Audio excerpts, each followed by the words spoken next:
여러분은 교회라는 단어를 들으시면 머릿속에 어떤 그림이 떠오르세요? 아마 많은 분들이 교회 건물을 생각하실 겁니다. 저도 그랬어요. 그래서 이런 건물을 보여주면서 이게 무슨 그림이냐 물어보면 대부분 교회입니다 라고 대답을 하시겠죠.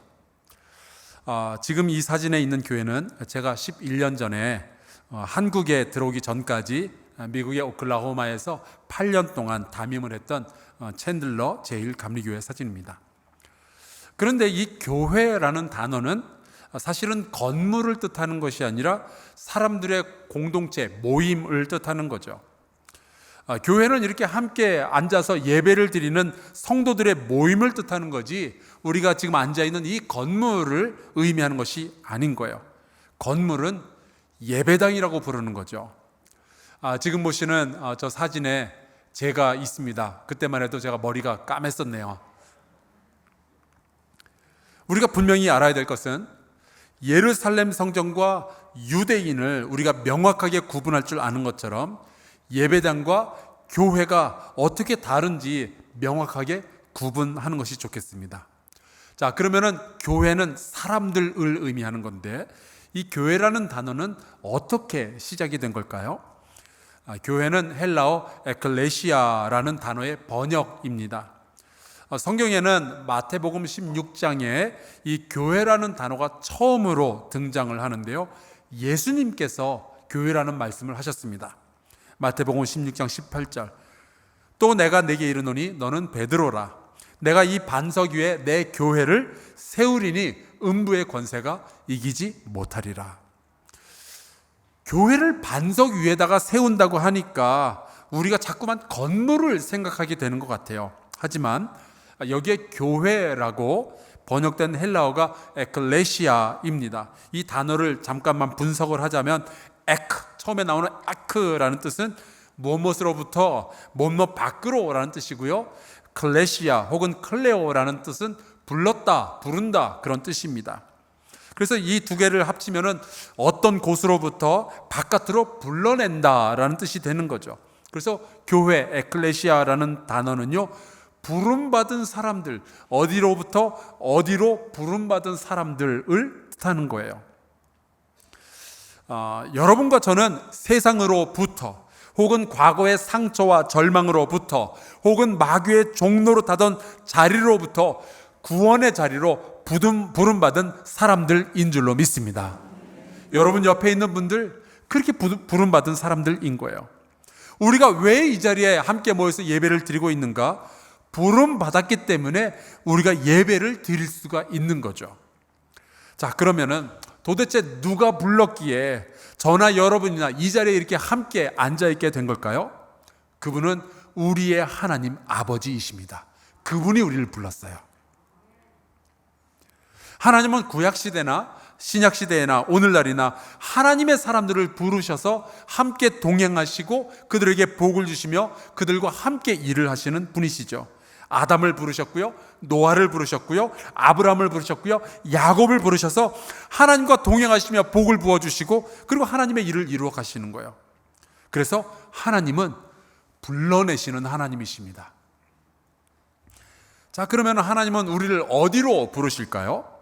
하나님은 모세를 부르셔서 사명의 자리에 보내셨어요. 하나님은 다윗을 부르셔서 왕의 자리에 앉히시죠.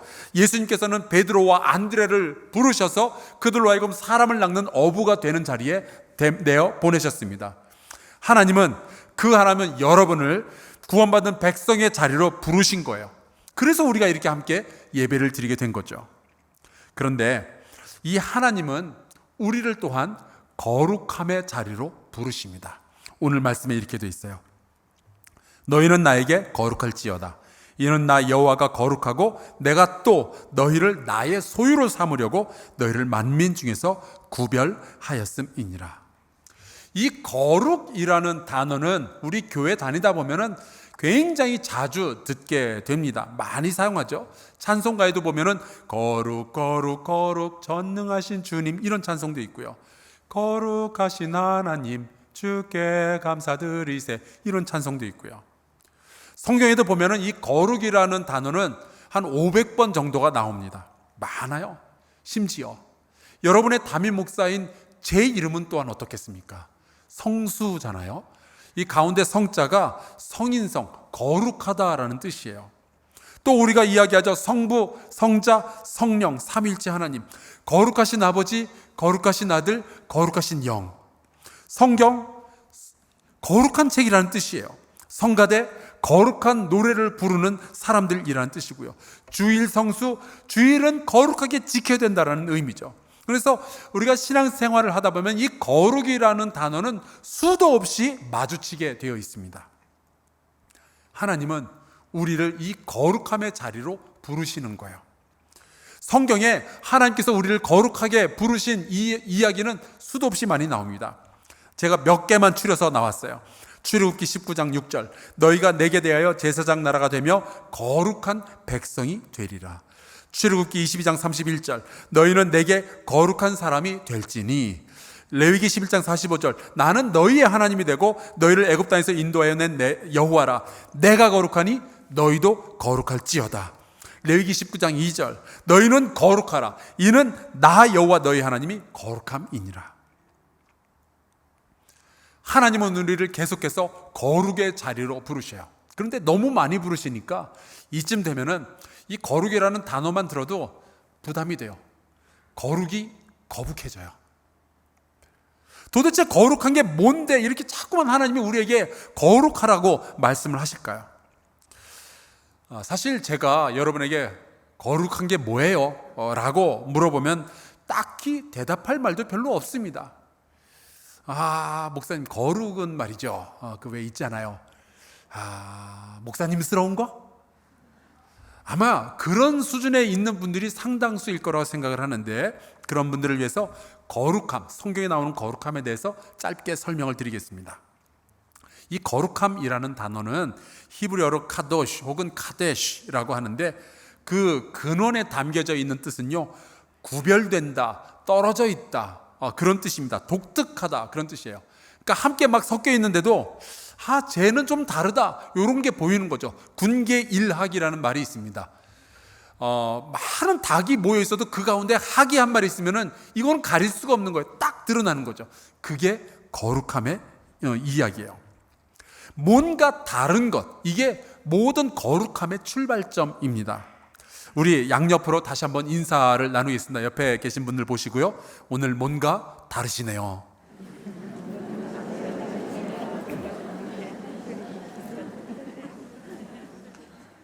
우리 성가대 위쪽에 계신 분들, 오늘 여러분 뭔가 좀 다르십니다.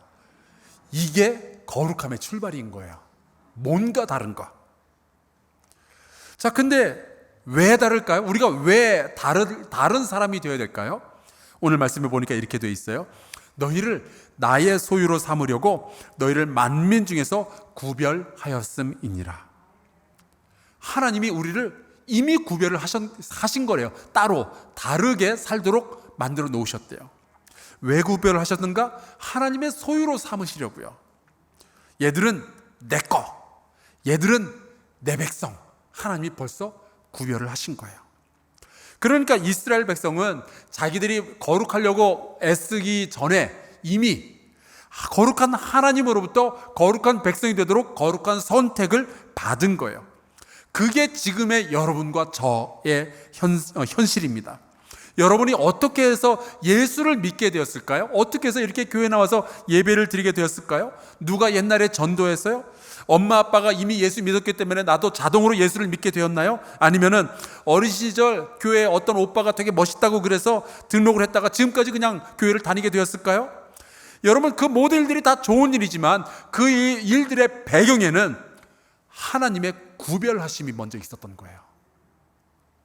이 세상에 수억 명의 사람들 가운데 여러분을 특별히 선택하셔서 구별된 백성이 되게 하신 거죠. 그러니까 여러분이 지금 이 자리에 나와 있다는 것은 여러분이 이미 하나님의 선택을 받았다는 증거가 되는 거예요. 여러분이 하나님의 선택을 받지 못했으면 이 자리에 나오지 못했을 거예요. 왜냐하면 이 자리는 함부로 아무나 올 수 있는 자리가 아니거든요. 누가 살아계신 하나님, 나의 창조주를 마음대로 만날 수가 있겠어요? 그 모든 일의 배경에는 거룩함이 있었고 그것이 우리의 거룩함의 시작이 됩니다. 그 말은 신앙생활이라는 것은 내가 하나님 저 여기 있어요, 나 좀 선택해 주세요, 이렇게 사는 것이 신앙생활이 아니고, 이미 선택을 받았으니까, 우리가 구별함을 받았으니까 그에 마땅한 삶을 살아가는 것, 그게 신앙생활인 거예요. 가끔 초보 운전하시는 분들이 그런 스티커를 붙이고 다니는 것을 보았습니다. 난 틀렸어, 너 먼저 가. 보신 적 있으십니까? 운전은 혹시 그럴지 몰라요. 그러나 여러분, 신앙생활은 그렇지 않습니다. 여러분은 이미 하나님의 백성이 되었고요, 구원받을 충분한 자격을 갖추셨고요, 그러니까 이제부터는 하나님의 백성답게 살아야 되는 거예요. 그게 거룩함으로의 부르심입니다. 그래서 하나님은 오늘 우리가 읽은 레위기 20장에 이런 말씀을 하셔요. 너희는 내가 너희 앞에서 쫓아내는 족속의 풍속을 따르지 말라. 그들이 이 모든 일을 행함으로 내가 그들을 가증히 여기노라. 거룩하기 위해서는요, 절대로 해서는 안 되는 일들이 있어요. 성경에 보면 그런 것들이 많이 나오죠. 이런 것도 하면 안 되고 저런 것도 하면 안 되고 금지된 것들이 많이 있어요. 우리가 살아가는 이 세상에도요, 지금도요, 피해야 되고 멈춰야 되는 악한 일들이 얼마나 많이 있는지 모릅니다. 우리가 레위기 20장을 다 읽지는 않았지만 이 20장을 한번 읽어보면요, 정말 말로 표현하기 민망한 악한 일들이 얼마나 많이 등장하고 있는지 몰라요. 예를 좀 들어볼게요. 몰렉이라는 우상에게 자식을 제물로 바치는 부모들의 이야기, 자식을 죽게 내버려 두는 거예요. 귀신을 불러내서 접신하는 사람들에 대한 이야기, 무당 불러서 굿하는 사람들의 이야기, 부모를 저주하는 자식들에 대한 이야기들, 남의 아내와 간음하는 사람들의 이야기, 근친상간, 동성애, 짐승과 교합하는 자, 정말 말로만으로도 얼굴이 화끈거릴 만한 사람들이 등장하는데, 이게 레위기 20장의 이야기예요. 그것이 이 이스라엘 백성이 40년의 광야 생활을 거쳐서 가나안 땅으로 들어가게 되는데, 가나안 땅에 이미 살고 있던 사람들의 문화가 이런 문화였어요. 가증한 문화. 그야말로 막장 드라마가 그들에게는 평소에 사는 일상의 생활이었던 거예요. 그런데 하나님은 이 이스라엘 백성은 하나님의 구별된 백성이고 거룩함으로 부름받은 백성들이니 그들과는 완전히 다른 삶을 살아야 된다라고 말씀하시는 거죠. 막 살지 말라는 거예요. 화난다고 깽판 치지 말고, 예뻐 보인다고 수작 걸지 말고, 돈 될 것처럼 보인다고 거짓말하지 말고, 피해받았다고 함부로 복수하지 말고, 하나님의 백성다운 삶이 따로 있다는 거예요. 뭔가 달라 보이는 삶을 살아야 되는 거죠. 이거를 구별된 삶으로의 부르심이라고 표현하는 것도 좋을 것 같습니다. 그런데 이렇게 우리가 구별된 삶, 거룩한 삶을 살아야 되는 이유가 하나가 더 나와요. 26절 다시 한번 보겠습니다. 너희는 나에게 거룩할지어다. 왜? 이는 나 여호와가 거룩하기 때문에. 내가 거룩하니 너희도 거룩하라는 거예요. 베드로 사도가 이 말씀을 받아서 전 세계에 흩어져 있는 성도들에게 이렇게 말씀을 전했습니다. 베드로전서 1장. 오직 너희를 부르신 거룩한 이처럼 너희도 모든 행실에 거룩한 자가 되라. 기록되었으되 내가 거룩하니 너희도 거룩할지어다 하셨느니라. 아니, 하나님은 하나님이시고 영이시고 우리는 인간인데 왜 하나님이 거룩하다고 우리도 거룩하라고 하시는가? 하나님은 물귀신이 아니시잖아요. 왜 우리 보고도 거룩하라고 하시는 걸까요? 왜 그렇죠? 하나님이 우리 아버지여서 그래요. 하나님의 아버지고 우리가 자녀이기 때문에 우리는 하나님의 형상을 따라서 지음을 받았고, 우리가 하나님의 사랑받는 자녀이기 때문에 우리는 하나님이 거룩하니까 우리도 거룩해야 되는 것이 당연한 거죠. 그러니까 죄 짓는 사람이 아니라 거룩한 사람이 되는 것, 그게 더 자연스러운 일인 거예요. 여러분 한번 생각해 보세요. 여러분이 낳은 자녀가 옆집 사람을 닮는 게 더 자연스럽겠어요? 여러분을 닮는 게 더 자연스럽겠어요? 왜 대답을 못하세요? 당연히 여러분을 닮는 게 더 자연스럽죠. 옆집 사람 닮으면 이상하잖아요. 기독교인이 하나님처럼 거룩하게 되는 것, 이건 자연스러운 일이고 편안한 일이고 당연한 일인 거예요. 세상 사람들은 예수 그리스도 안에서 거룩한 사람들을 보면은 이거 약간 좀 정상의 범위에서 벗어났다라고 생각을 하겠죠. 여러분, 하지만 사람은 하나님의 형상을 따라서 지음을 받은 존재잖아요. 하나님은 내가 거룩하다라고 하셨으니까 우리가 거룩한 사람이 되는 것, 하나님의 자녀가 되는 것 너무나도 당연한 이야기죠. 그게 정상이에요. 거룩하고 행복하고 즐겁고 감사하고 기뻐하면서도 의미 있는 삶을 사는 게 그게 지극히 정상이에요. 거룩하지 않은 게 비정상이죠. 여러분은 하나님의 백성으로서 정상적인 삶을 사시기를 주의 이름으로 축원합니다. 지금 보니까 여러분이 다 정상으로 보여요. 그런데 많은 분들이 이 거룩함으로의 부르심을 굉장히 힘들어합니다. 그 이유 중에 하나가 성경에 보니까 거룩하기 위해서 포기해야 되는 게 너무 많은 거예요. 금지된 게 너무 많아요. 이것도 하면 안 되고 저것도 하면 안 되고. 그래서 거룩함은 왠지 재미없게 보여집니다. 유대인들이 많이 그랬어요. 먹고 싶은 거 못 먹고, 하고 싶은 거 하면 안 되고, 가고 싶은 거 갈 수 없고, 만지고 싶은 거 만질 수 없고. 그래서 거룩함이라는 것은 왠지 즐거움의 저기 반대쪽에 있을 것만 같은 거예요. 제가 어렸을 때 예배당에 가면은 의자가 아니라 마루가 깔려 있었고요. 그래서 마루가 깔려 있으니까 방석들이 잔뜩 있었습니다. 그 시절 저는 예배당에 굉장히 일찍 가기를 늘 원했습니다. 일찍 가서 제가 예배 준비하고 기도하기 위해서 그랬을까요? 저희 어머니한테는 제가 그렇게 얘기를 했어요. 하지만 제가 원했던 것, 제가 교회 예배당에 일찍 갔던 이유는 친구들하고 그 방석 가지고 놀고 싶어서 였습니다. 이 방석을 원반 던지기 하듯이 던져서 친구 맞추기, 이거 상당히 재밌어요. 방석을 이 스케이트보드 타듯이 이렇게 마루 위를 미끄러지면서 쫙 타는 거 상당히 재밌습니다.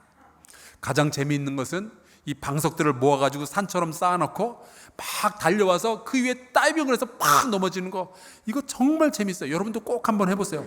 재밌어요. 그런데 그렇게 놀다가 한 번은 교회 집사님한테 걸렸습니다. 방석을 날렸는데 그게 마침 기도하러 들어오신 어떤 남자 집사님의 얼굴에 맞은 거예요. 근데 이 집사님이 너무 비겁하게 사나이들끼리 말로 해결할 수 있는데 그걸 저희 어머니한테 고자질을 한 겁니다. 그때 제가 어머니한테 죽도록 야단을 맞으면서 들었던 말이, 너는 어찌 거룩한 예배당에서 방석을 던지며 놀 수 있냐는 거예요.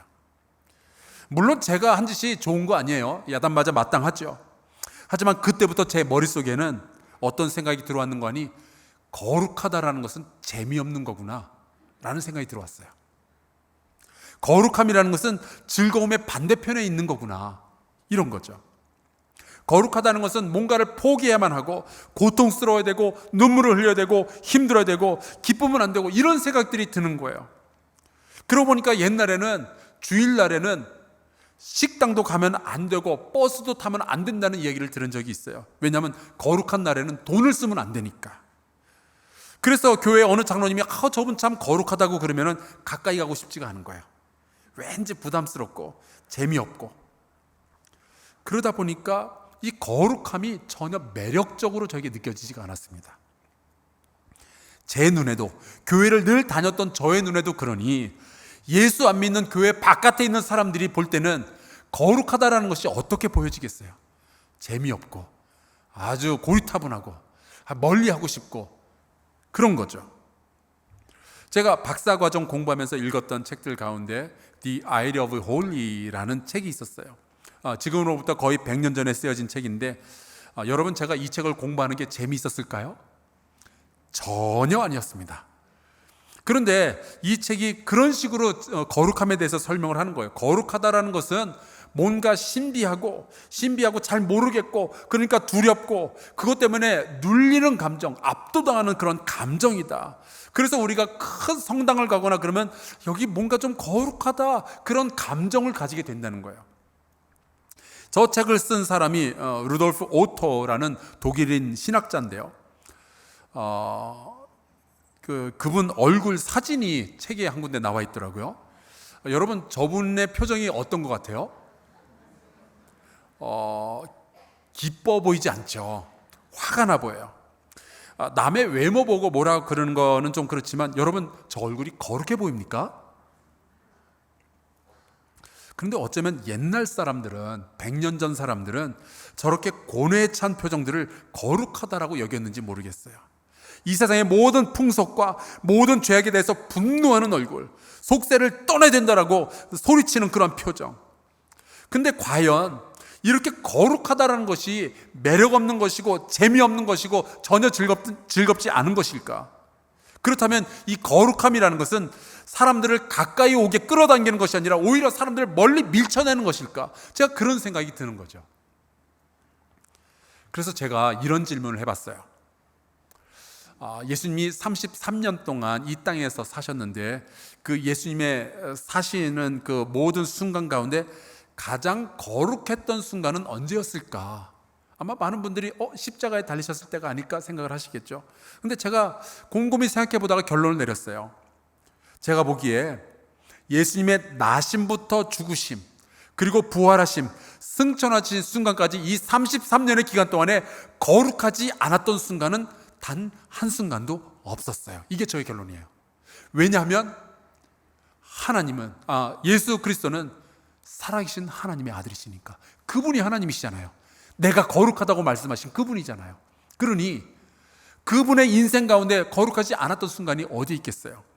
그런데 그렇다면은 그 예수님께서는 처음 30년 동안은 부모님과 함께 사시면서 목수로서 살았던 기간이 있었겠죠.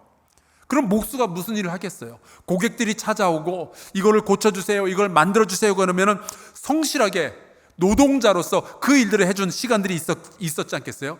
그 순간들이 다 거룩한 순간들이었던 거예요.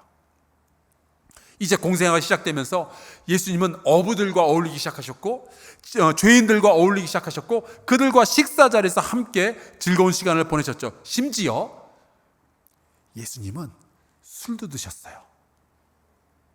제가 여러분 술 마시라는 얘기는 아니지만 여러분 그 순간조차도 예수님은 거룩한 분이셨어요. 예수님은 제자들과 어울려서 웃고 결혼식 자리에서 함께 춤을 추시고 그러던 분이었어요. 그래서 그분 주변에는 많은 사람들이 모이기 시작했습니다. 왜냐하면 예수님이 굉장히 매력적으로 느껴졌기 때문에.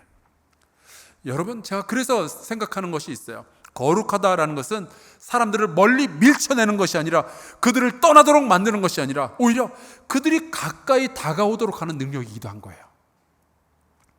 그래서 베드로전서에 보면 이런 말씀이 있습니다. 너희 마음에 그리스도를 주로 삼아 거룩하게 하고 너희 속에 있는 소망에 관한 이유를 묻는 자에게는 대답할 것을 항상 준비하되 온유와 두려움으로 하고. 우리 마음이 거룩하게 되면요, 왠지 주변에 사람들이 몰려오는 거예요. 소망에 관한 이유를 물어보려고. 거룩한 사람들을 보면서 사람들은 소망의 이유를 찾게 된다는 거예요. 뭔가 다른데 매력적인 사람들, 그들을 보면서 사람들은 소망을 볼 수 있게 된다는 겁니다. 제가 최근에 아주 재미있는 디자이너 한 사람을 알게 되었어요. 배상민이라는 사람입니다. 얼마 전에 CBS의 그 새롭게 하소서에 나와서 자기의 신앙 간증도 했어요. 이 사람은 영문학을 전공한 뒤에 미국 뉴욕의 그 팔슨스라는 디자인 학교에서 공부를 했습니다. 우리 교회 집사님 가운데도 한 분이 저 학교 팔슨스에서 공부하셨죠. 그리고 이분의 실력을 인정을 받아서 자그마치 27살에 20대에 그 학교의 교수가 돼요. 그리고 시간이 지난 뒤 이제 이 사람이 한국에 들어와서 한국의 카이스트의 교수가 되었고 얼마 전에는 롯데그룹의 디자인 경영센터의 사장으로 발탁이 되었습니다. 저번 보면은 옷도 날라리 같이 입고 머리도 길렀고요, 수염도 기른 사람이요. 문신도 있는지는 제가 확인해 보지 못했어요. 근데 어떻게 보면은 우리가 상상하는 거룩함하고는 좀 거리가 먼 굉장히 세속적인 사람처럼 보여요. 그런데 이 사람의 이야기를 들어봤더니 자기는 돈을 벌기 위해서 디자인하지 않는데요, 선한 일을 하기 위해 디자인을 한대요. 여러분, 뭔가 다르지 않아요? 구별되어 있지 않습니까? 왜냐하면 자기는 예수님을 믿기 때문에. 하나님을 기쁘시게 하고 사람들, 어려운 사람들을 이롭게 하려는 생각만 하니까 하나님께서 기가 막힌 아이디어들을 계속해서 부어주신다는 거예요. 그래서 카이스트의 학생들과 함께 회사를 설립하고 아프리카나 동남아의 가난한 사람들에게 필요한 물건들을 디자인하고 그것을 저렴하게 공급할 수 있는 아이디어들을 끊임없이 만들어내는 거예요. 정말 재미있고 유쾌하지만 거룩한 생각과 거룩한 일들을 하는 거예요.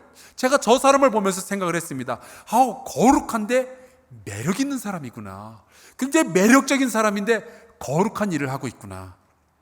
이런 사람이 많다면 분명히 사람들이 찾아와서 소망의 이유에 대해서 물어보겠구나. 제가 그 생각이 들었어요. 그러고 보니까 제가 지금까지 살아오면서 저희 인생 가운데 만났던 많은 거룩한 사람들이 있었는데 그들 가운데는 유쾌하고 재밌는 사람들이 굉장히 많았습니다. 그 한 예로 그 남아공의 흑인 해방을 위해서 애를 썼던 데스몬드 투투 주교는 정말 재밌고 유쾌한 사람이었어요. 제가 1999년에 에모리 대학에서 공부할 때 이분이 학교에서 한 1년 정도를 머무르면서 용서와 소망에 대한 그 강의들을 많이 하셨거든요. 그런데 그 남아공의 흑인 분리 정책, 아파르트 헤이트라고 그러죠.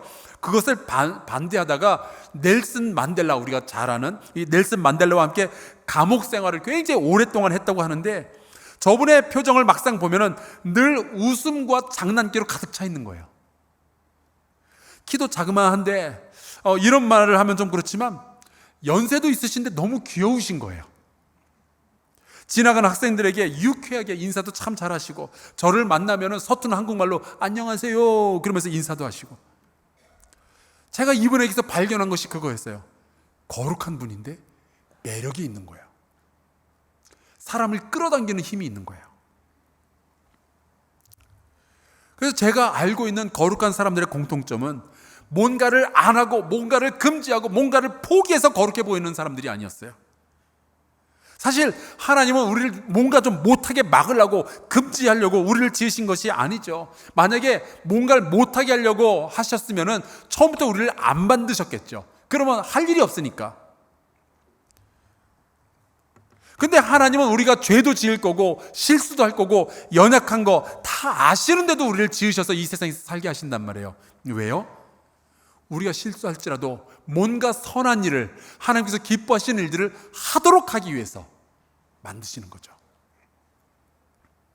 그렇다면 우리가 거룩해지기 위해서는 뭘 안 해야 될까, 이런 것을 따지는 것 이상으로 나는 이제 무엇을 해야 될까, 여기에 대해서 우리가 고민할 필요가 있는 거예요. 게리 토마스라는 목사님이 거룩이 능력이다라는 책에서 거룩함을 이런 식으로 정의했어요.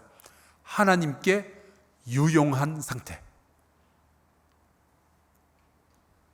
하나님께 거룩하다라는 것은 하나님께 쓰임받을 준비를 하면서 살아가는 거예요.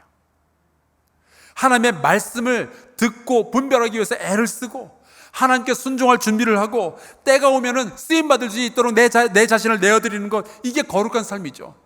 겨우 담배 안 피우고 술 안 마시고 음란한 거 안 한다라는 이 정도 가지고 내가 거룩함을 차지할 수 있다. 여러분, 이건 굉장히 큰 오해예요. 왜냐하면 세상 사람들도 그 정도는 다 하거든요. 중요한 것은 내가 하나님께 유용한 상태에 있는가, 이거예요. 여러분, 우리가 하나님 앞에서 거룩하려면요, 하나님처럼 거룩하려면 뭘 안 해야 거룩할까가 아니라 나는 오늘 하나님을 위하여서 하나님의 영광을 위해서 무엇을 해야 될까, 이 질문을 던져야 돼요. 이 질문에 대해서 대답이 많아질수록 우리는 거룩해질 수 있는 겁니다. 그래서 베드로는 거룩하기 위해서 형제를 사랑하라, 열심으로 선을 행하라, 이 이야기를 하는 거예요. 야고보서 1장 27절에 보면은 거룩함을 이런 식으로 정리해 놓았습니다. 하나님 아버지 앞에서 정결하고 더러움이 없는 경건은, 곧 거룩함은 어떤 것이냐? 고아와 과부를 그 환난 중에 돌보고. 하나님은 우리를 부르셔서 구별하셔서 이것도 못하게 하고 저것도 못하게 하고 모든 것들을 금지하는, 그래서 재미없고 건조하고 어두운 그런 거룩함으로 우리를 부르신 것이 아니라 이 땅에 하나님의 아름답고 즐거운 뜻을, 거룩한 뜻을 이루어가는, 그래서 매력적이고 유쾌하고 밝은 거룩함으로 우리를 불러주시는 거예요. 한 달 전에 설교하신 어떤 선교사님을 위해서 그날 즉석에서 자기의 지갑을 다 털어가지고 선교헌금으로 드린 분들이 계셨어요. 그게 거룩한 거죠. 이 지역에 외롭고 배고픈 사람들을 위해서 화요일마다 교회에 우리가 함께 모여서 도시락을 만들고 배달하는 분들이 계셔요. 그게 거룩한 거예요. 이 교회와 이 나라를 위해서 새벽과 밤마다 기도하기 위해서 이 자리에 함께 모이는 것, 그게 거룩한 거죠. 힘들어하는 직장 동료를 위로하기 위해서 자기의 용돈을 털어서 그에게 맛있는 커피 한 잔이라도 대접하는 것, 이게 거룩한 거죠. 거룩한데 매력적으로 보이는 일들이 있어요. 이 거룩함을 이루기 위한 소망을 품고 하루를 시작하며 나의 언어, 나의 행동에서 하나님을 영화롭게 하는 일들이 매일같이 지속적으로 일어나기를 주의 이름으로 축원합니다. 도로 위에서, 주차장에서, 부엌에서, 거실에서, 직장에서 여러분 하나님께 쓰임 받으시기를 주의 이름으로 축원합니다. 선한 행동을 매일같이 하시길 바랍니다. 아버지 하나님처럼요. 그게 거룩한 거예요. 그게 예수 그리스도를 본받는 거예요. 그것이 매력적인 그리고 거룩한 성도들을 만드는 방법이죠. 그 거룩함이 사람들 앞에 드러나게 되면 언젠가 우리는 영적인 권위를 가지게 될 거고, 그러면 언젠가 절망에 빠져 있는 사람들이 소망에 대한 이유를 물으려고 우리 교회를 찾아오게 될 거예요. 그들에게 대답할 수 있는 저와 성도 여러분 되시기를 주의 이름으로 축원합니다.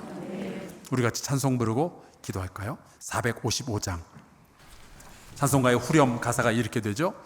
주님의 마음 본받아 살면서 그 거룩하심 나도 이루리. 우리 다 주님을 닮아서 매력적이고 거룩한 성도들 되었으면 좋겠습니다. 같이 찬송합시다.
절 부르겠습니다. 주 예수 세상에 다시 오신 그날의 무성고 변화하여 주님의 빛나는 그 영상을 다 함께 보며 주 찬양하리. 주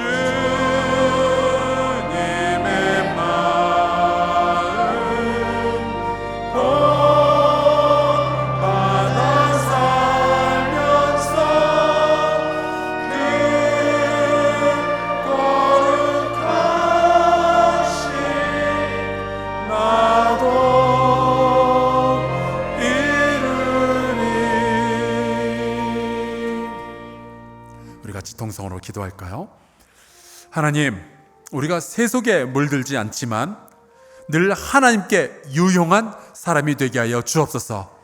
우리의 거룩함이 세상의 소망이 되게 하여 주옵소서. 우리가 거룩하지만 매력적인 사람들이 될 수 있도록 인도하여 주시옵소서. 우리 같이 통성으로 기도하겠습니다. 살아계신 여호와 하나님 아버지, 주께서 우리를 거룩한 사람으로 불러주셔서 감사합니다. 이미 우리가 하나님의 백성이 되었으니 그에 마땅한 사람이 될 수 있도록 주여 역사하여 주시옵소서. 오 주 나의 하나님, 주님께 간구합니다. 우리가 거룩한 사람이 될 수 있도록 하나님 아버지, 멈추고 보게 될 일이 있겠지만 또한 우리가 해야 할 일들을 알게 하여 주사 우리가 그 일들을 감당함으로 하나님께 영광이 되게 하여 주시고 우리가 거룩하고 선한 일들을 함으로 내 안에 기쁨이 충만하게 되기를 간절히 소원합니다. 우리가 거룩한 일들을 할 때에 하나님 세상의 많은 사람들이 우리 크리스천들을 바라보며 참 매력 있는 사람들이라는 평가를 내리게 하여 주시고 하나님 주님께서 바라보시기에도 우리가 거룩한 사람들이 될 수 있도록 아버지 역사하여 주시옵소서. 주께서 도와주시기를 간절히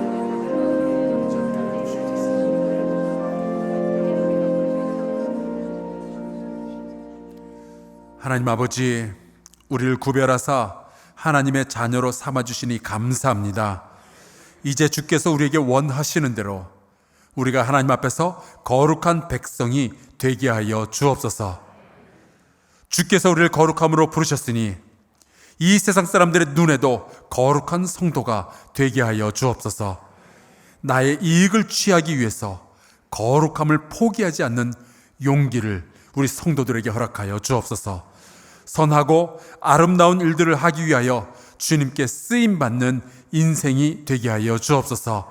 예수 그리스도의 마음을 본받아 거룩하게 되고 절망에 빠져있는 이 세상의 사람들에게 소망의 소식을 권해줄 영적인 권세를 얻게 하여 주옵소서. 예수 그리스도의 이름으로 기도하옵나이다. 아멘.